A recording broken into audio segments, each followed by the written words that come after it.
ഇന്ത്യയുടെ സ്വാതന്ത്ര്യ സമരത്തെയും സ്വാതന്ത്ര്യാനന്തരം ദേശീയ ഐക്യത്തെയും പ്രോജ്വലിപ്പിച്ച വീര തെലങ്കാനയുടെ മണ്ണ് ദേശീയ രാഷ്ട്രീയത്തിന് സംഭാവന നൽകിയ പോരാളിയാണ് സീതാറാം യെച്ചൂരി.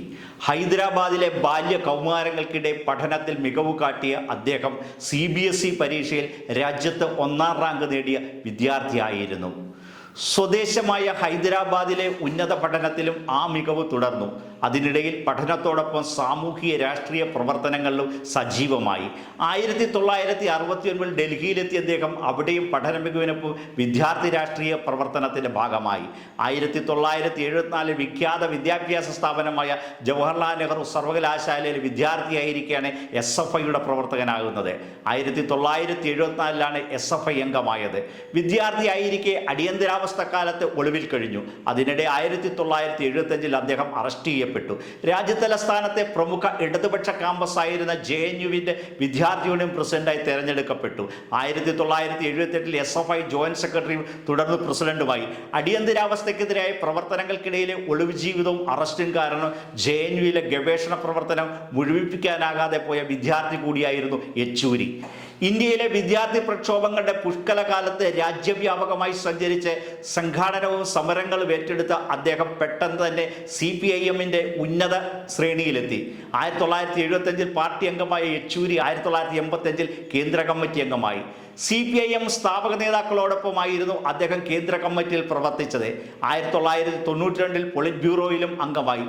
90കൾക്ക് ശേഷം രാജ്യം നിർണായകമായ രാഷ്ട്രീയ പ്രതിസന്ധികളിലെത്തിയപ്പോൾ മുതിർന്ന നേതാക്കളുടെ കൂടെ അതിൻ്റെ ഭാഗമായി അദ്ദേഹം നിലകൊണ്ടു. രാജ്യത്തെ വർഗീയമായി ധ്രുവീകരിക്കാനും സാമുദായികപരമായി വിഭജിക്കുവാനുള്ള തീവ്ര വലതുപക്ഷ ശക്തികളുടെ പ്രവർത്തനങ്ങൾക്ക് ആക്കം കൂടിയ ഘട്ടം കൂടിയായിരുന്നു അത്. 1996 2004 ഐക്യമുന്നണി UPA സർക്കാരുകളുടെ രൂപീകരണത്തിലും നയങ്ങൾ ക്രോഡീകരിക്കുന്നതിലും യെച്ചൂരിയുടെ കയ്യൊപ്പുണ്ടായിരുന്നു. ആ സർക്കാരുകളുടെ സുഗമമായ മുന്നോട്ട് പോക്കിന് പങ്കുവഹിച്ച നേതാക്കളുടെ കൂട്ടത്തിൽ അദ്ദേഹത്തിൻ്റെ ഇരിപ്പിടം മുന്നിൽ തന്നെയായിരുന്നു.